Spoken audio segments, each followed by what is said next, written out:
Well, more on our top story now. Dr. Robert Kelly is a professor of international relations at Busan National University in South Korea. He joins us from there via the webcam. Thanks very much for your time. What do you make of what's going on? I mean, even to people who are used to over-the-top talk from Pyongyang, this is particularly over-the-top, isn't it? Why, do you think?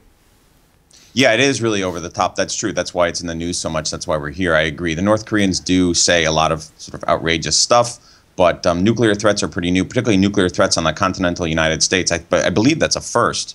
My own sense is not actually driven by American or South Korean behavior. This is really for domestic regime consumption. The new leader of North Korea, he's sort of new. He's only been in there for about a year and a half. He's young, and I think part of this is sorting out of the pecking order. He has to sort of push back on the military and prove that he's really in charge. We saw a flash of it just now. Let's go back now to that live shot, excuse me, from the border and the joint economic zone, which the North has now closed. Why do you think they've done that? Because they get a lot of much needed money from it, don't they? They do. That is correct. Kaesong is a really nice cash cow, actually, for the North, and so closing it was actually a sign that they were serious. However, I do think that it's less serious than we think because, to a certain extent, the South Korean media and the analyst community, I believe, goaded North Korea into doing this. In the last 2 weeks, as the crescendo of sort of war threats reached a pitch, the South Korean media said, you know, we've heard all this before, it's an old story, the rest of it, right, if they really meant that they would close Kaesong. And then the North Korean Foreign Ministry actually released a report saying, no, we really do mean it about Kaesong, and then they have ended up closing it. I think it became like a sort of tit-for-tat rhetorical game. I still don't think it actually means that they mean war. If the military is driving this kind of talk and these actions, and you think largely for domestic consumption, how far do you think they are prepared to go? My guess would be there would be some kind of provocation by the end of the year.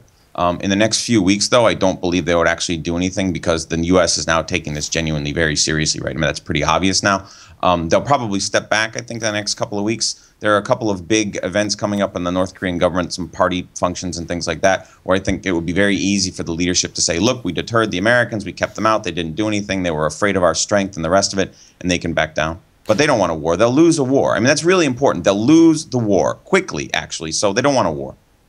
Could the rest of the world deal with this better, do you think? How's that? What do you mean deal with it better? You think the Americans are better leading on this than the South Koreans? Could the rest of the world do better than it is at the moment in dealing with North Korea?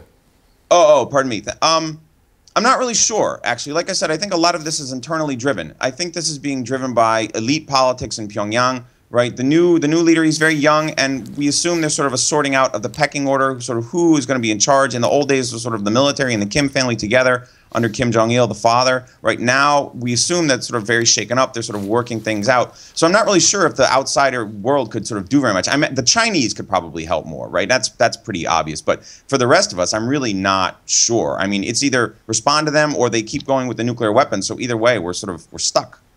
Professor Kelly, thank you very much. Thank you. Thank you.